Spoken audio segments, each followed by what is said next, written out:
Welcome to this week's lesson segment on Weekly Outdoor Plus, brought to you by Barbershop, 2400 Church Street, Stevens Point, where they have the most wide variety of vacuums, sewing machines, and parts you can need, and great service to go along with it. So get your notebooks and pencils out, because it's time for your lesson segment with myself, Jase Hintz, and Weekly Outdoor Plus. Welcome to this week's lesson segment with myself, Jase Hintz. I'm going to be talking to you guys a lot about our archery tournament that we had this weekend on a 3D archery course. A lot of it will apply to your hunting as well. Majority of it is very strict on 3D, and it's also going to, we're going to start by telling you how to prepare yourself to get in your truck to get there, what kind of equipment you're going to be looking at, and it's going to come down to basically executing your shot, picking the right shot, making sure you got everything ready, and you're going to be going through a lot of the same stuff we've gone through the last couple weeks, but how it actually ties into making the right shot.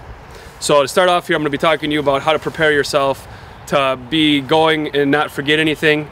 Make sure you have all the little knickknacks that a lot of people don't think about that really can make a big difference on your score overall. One thing when you're getting set up, even, like, one thing we always make sure is, one, check the weather out. Make sure you're dressed appropriately. If you're cold, you're going to be shaking, and what have we been cutting out this entire time? How not to shake. So make sure you're dressed appropriately for the weather. Another thing is take an umbrella. That's a huge one that a lot of people don't do. It could be sunny out, they don't take an umbrella. Still can rain, that no matter what, it's still one thing to look at. Another thing with the umbrella is it's not only used for rain. If you're out there and say you got 10-mile-an-hour winds shooting from your side and you're shooting with a partner, we always help each other out and hold that umbrella for them. So even hold it on their front arm so you won't be blowing in the wind and everything. If it's sunny out and you do have a lens in your bow, or even if you brighter string, it's going to be like a lot of the stuff will glare at you when you're shooting and you won't be able to see the target past your peep sight even. That's another thing. You got an umbrella, you can have someone hold it up for you. I mean, a hat will work for that too, but an umbrella is a lot more easy, a lot more convenient, and it's a really little simple thing you can carry with you on your quiver, in your back pocket, just a little pocket umbrella, really perfect, really easy. Another thing is, if this is a marked yardage 3D, I highly recommend taking your rangefinder. We had ours the entire day, because if you sight into your rangefinder and they're using a different rangefinder to sight in, and they got all the numbers on the stakes and everything, your rangefinder can be off by anywhere from a yard, yard and a half to 2 yards. And those little yards, I mean, you're shooting out to 45 yards, that's a big miss, all right? So make sure that you have those couple little things when you're getting ready. Another thing, if you shoot feathers on your arrows, make sure you have some sort of cover for them if it does start raining. You need, a big Ziploc bag, anything, even a towel to hang over them, because if you get those wet, they shrink up and they're going to be really heavy. It's going to really throw off your shots really simple. Every other thing, a lot of people take chairs. If you're on a bigger 3D course, the chair is very convenient for when you are waiting for the group in front of you. If you can take a seat, get a load off of your feet, really nice, another way to relax, another way to stay comfortable, stay in the zone, be ready. I recommend wearing a hat, and another thing, taking bug spray, all right? And when you're shooting out in the woods, especially here, a lot of mosquitoes, a lot of wood ticks. It's not very fun if you're sitting there swatting them the whole time. Spray yourself down ahead of time, take it with you on the course if you need to. Very easy things that'll help you progress as an archer, progress as a 3D shooter, and even when you're normal hunting, these are things you can do while you're sitting in your tree stand. Take a Ziploc, don't let your feathers go bad on you. Take an umbrella, don't let your bowstring get soaking wet, because that'll slow you down a couple feet per second every single time you're shooting. The other thing too with your equipment wise, when say you're shooting for the 3D and it's marked, it's okay to have, a little bit bigger, a little bit slower setup. But if it's unmarked, again, you're gonna have to judge yards and everything, which we'll talk about in a little bit here. But if it's unmarked and you have a really slow bow, it's going to be very hard unless you are very good at judging yards. If you can get your bow shooting 280 to 300 with a little skinnier arrow, sometimes it's worth sacrificing the diameter and just by being more accurate and cutting through that wind compared to the fat arrows that'll get blown in the wind. But you catch a couple more lines, but if it's blown in the wind, you're not going to catch any lines. You're going to catch the farthest lines out on the entire target, and you don't want that either. So we're going to take a quick break here, come back. I'm going to talk to you guys about how to actually execute your shot now when we're in the woods and when we're walking up to our target. So stay tuned here. We'll be back with you in a minute. Tired of buying a new vacuum every 3 to 4 years? Well, we found your solution at Barbershop, your vacuum cleaner and sewing machine headquarters.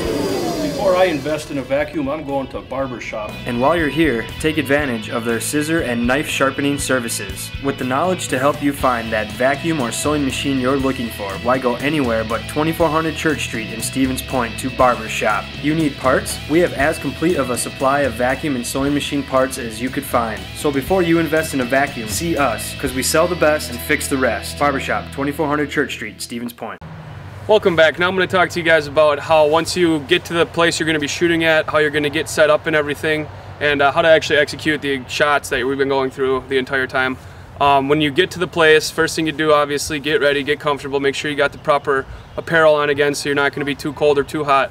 Once you get all registered and everything, go to their practice range. Every single one of them is going to have one. I mean, you don't have to sit there and burn yourself out. All you got to do is check your marks, make sure you're on.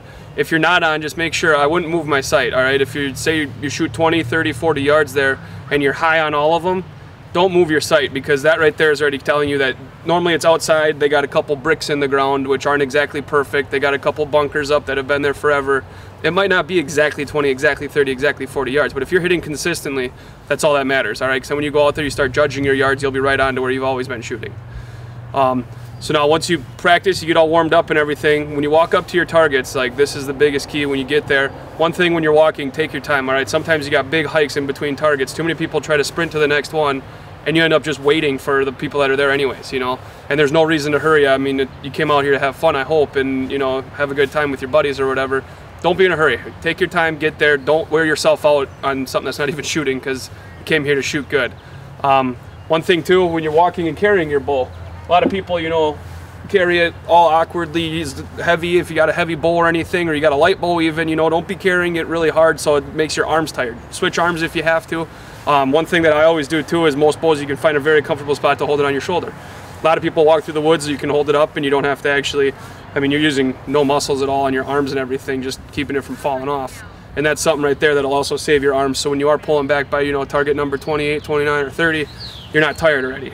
This is one little thing, again, saving your muscles. That's all it's about, you know, endurance basically, practice, and little things like this will help you definitely in the long run.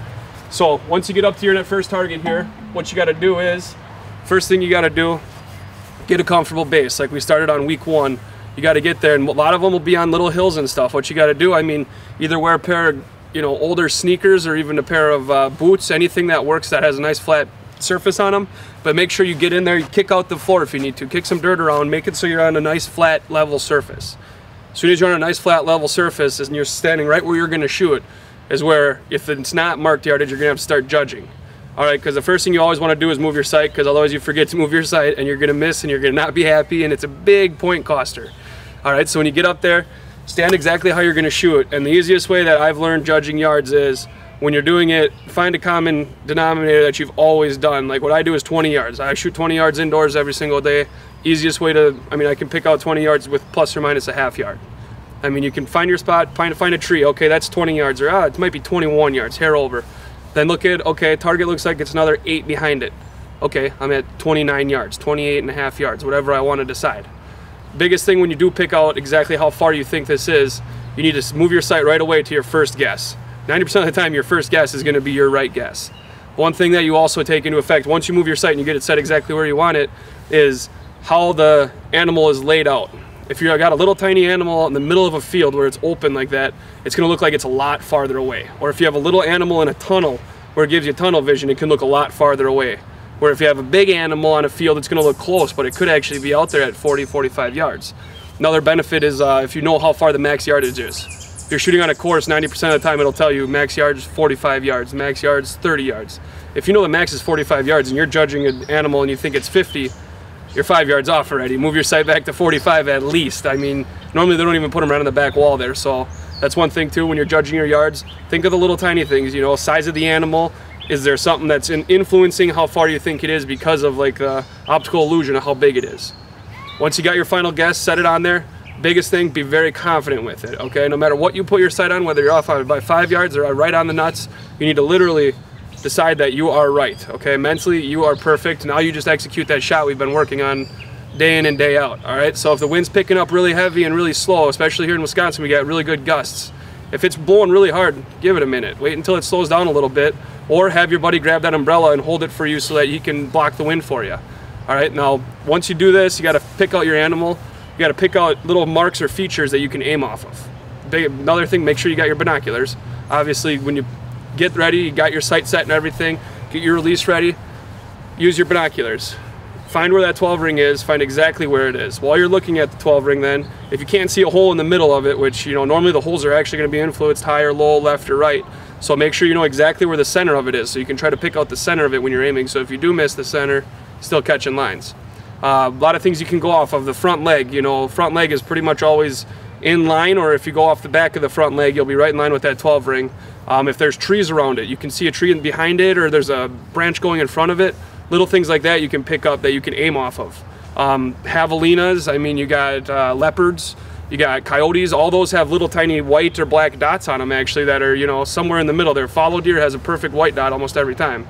Find little things like that so you can pick out the exact spot you need to hit with your shot, and then focus on that spot, make your shot, and don't worry about anything else. Trust your yardage, that's the biggest thing. Trust it, make your shot. You miss high or low, you probably judge the yards a little bit off, but that's where you got to practice. I mean, you can practice in your backyard, have stakes out there at 10, 20, 30, 40 yards, and every single morning step out to your back and just look, and okay, there's 10. Mentally figure it out, okay, there's 20, okay? And if you keep doing that every single day, even it's a proven fact, you will get better. It's just muscle memory of knowing basically how far everything is. Judging yards on hills and everything is another thing too. I mean, big dips in the middle and stuff, don't go off the ground then, you know, go at a tree that's actually at eye level, because you're looking at the level from you to there, not the hills and everything.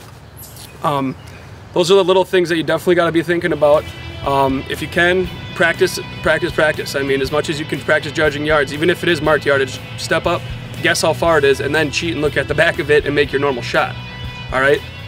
Little things like that will definitely make you a lot better shooter, have a lot more fun out on the 3D course, and have a good time with your buddies. So, as always, I'd like to thank our sponsor over on Church Street here, Barber Shop. Thank Norm for helping us out, and don't forget to stop in if you have any problems with your vacuum, sewing machines, anything like that. Norm will be more than happy to help you. All right, as always, thank you. Have a good week.